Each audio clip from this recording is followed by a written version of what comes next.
उसके बाद से ये 13 अप्रैल जालियांवाला बाग कांड के रूप में ज़्यादा जाना जाने लगा है। जालियांवाला बाग हत्याकांड के हैं या इसे अमृतसर हत्याकांड के हैं, या मानवीय इतिहास का क्रूरतम घटनाओं में से एक है। ऐसी घटना निहत्थे पे घेर करके गोलियां बरसाना, बच्चे, औरत, बूढ़े, ये कहीं भी किसी एंगल से मानवीय इतिहास के लिए सही नहीं है। वैसे तो हर वर्ष 13 अप्रैल को बैसाखी के त्यौहार में किसानों और खालसा पंथ, यहाँ ये बता दूं कि 13 अप्रैल 1699 में सिख के अंतिम गुरु गोविंद सिंह ने खालसा पंथ की स्थापना की थी, इसलिए 13 अप्रैल का महत्व ज़्यादा बढ़ जाता है, खासकर पंजाब में। तो हर वर्ष की भांति 13 अप्रैल को बैसाखी में न सिर्फ किसान बल्कि खालसा पंथ के अनुयायी खुशियाँ मनाने एकत्रित होते हैं। परंतु 1918 में अंग्रेजों द्वारा रॉलेट एक्ट लागू किया गया, जिसके तहत 2 राष्ट्रवादी नेता डॉक्टर सत्यपाल और डॉक्टर सैफुद्दीन किचलू को गिरफ्तार किए जाने से लोग नाराज चल रहे थे। रॉलेट एक्ट कॉलोनियल एडमिनिस्ट्रेशन के निरंकुशता का स्वरूप और एक विश्वासघात था। प्रथम विश्व युद्ध में भारतीयों ने बिना शर्त ब्रिटिश शासन को समर्थन दिया था और उम्मीद थी कि ब्रिटिश जीत के बाद भारतीयों को काफ़ी राहत दी जाएगी, पर हुआ इसके विपरीत। इस एक्ट के द्वारा प्रेस पर सेंसरशिप लगा दिया गया, भारतीयों को बिना मुकदमा चलाए जेल भेजा जाने लगा और बिना वारंट के गिरफ्तारी करने लगे। फलस्वरूप 13 अप्रैल 1919 को जालियांवाला बाग, जो अमृतसर के पास है, में कुछ ज़्यादा ही लोग एकत्रित हो रहे थे।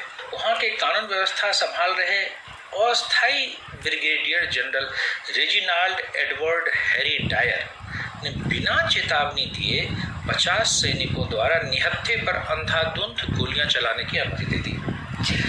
अनेकों लोग शहीद हो गए। जो लोग बचने के लिए बाग में स्थित कुएं में छलांग लगा दिए, उसमें से कुछ ही बच पाए और इस तरह वहाँ पर हजारों की संख्या में लोग मारे गए। ये तो आधिकारिक रूप से ब्रिटेन ने कहा, लेकिन भारतीयों के अनुसार उससे भी ज़्यादा लोग मारे गए थे। इस घटना ने पूरे देश को विचलित कर दिया। राष्ट्रीय स्तर पर भी इसकी आलोचना हुई। ब्रिटिश शासन भी स्तब्ध थे और इसकी जांच के लिए उन्होंने हंटर कमीशन गठित कर दिए। कमीशन द्वारा सिर्फ दुख प्रकट किया गया, परंतु डायर को कोई सजा नहीं दी गई, जो दुखद है। इसके विरोध में रविन्द्रनाथ टैगोर द्वारा नाइटहुड की उपाधि वापस कर दी गई। उधम सिंह नाम के क्रांतिकारी, जो घटना के समय वहीं मौजूद थे, बदले की भावनाओं से ग्रसित उन्होंने 13 मार्च 1940 को लंदन के कैक्सटन हॉल में पंजाब के उस समय के उपराज्यपाल माइकल फ्रांसिस ओ डायर की हत्या कर दी। इस कारण उधम सिंह को 31 जुलाई 1940 को फांसी दे दी गई। शहीदों की याद में 13 अप्रैल 1961 में जालियांवाले बाग में देश के तत्कालीन राष्ट्रपति राजेंद्र प्रसाद द्वारा एक स्मारक का उद्घाटन किया गया। बुलेट की गोलियां दीवारों और आसपास की इमारतों में इस समय भी दिखती है। जिस कुएं में लोग कूद गए थे, वह पार्क के अंदर एक संरक्षित स्मारक के रूप में है।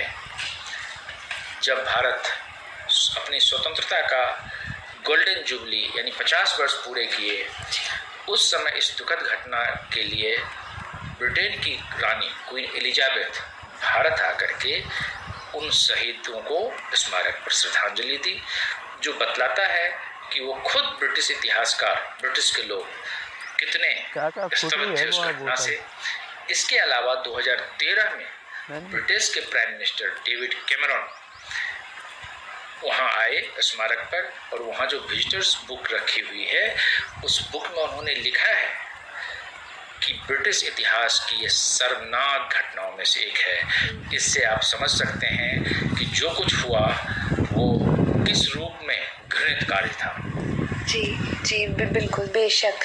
हम आपसे ये भी जानना चाहेंगे सर कि आज के इस अवसर पर जब हम इस दिन को याद कर रहे हैं कि ये किस तरह की घटना बन चुका था, आप देशवासियों को और विशेषकर युवाओं को क्या मैसेज देना चाहेंगे और क्या अपेक्षा करते हैं आप, क्योंकि आप इतने सारे बच्चों का भविष्य बनाते हैं, क्योंकि आप शिक्षक हैं? देखिए, ऑब्वियसली जब किसी चीज़ को हम मनाते हैं, याद करते हैं, तो अपने आप में एक संदेश जाता है देशवासियों के लिए, मानव के लिए और ख़ास करके युवाओं के लिए।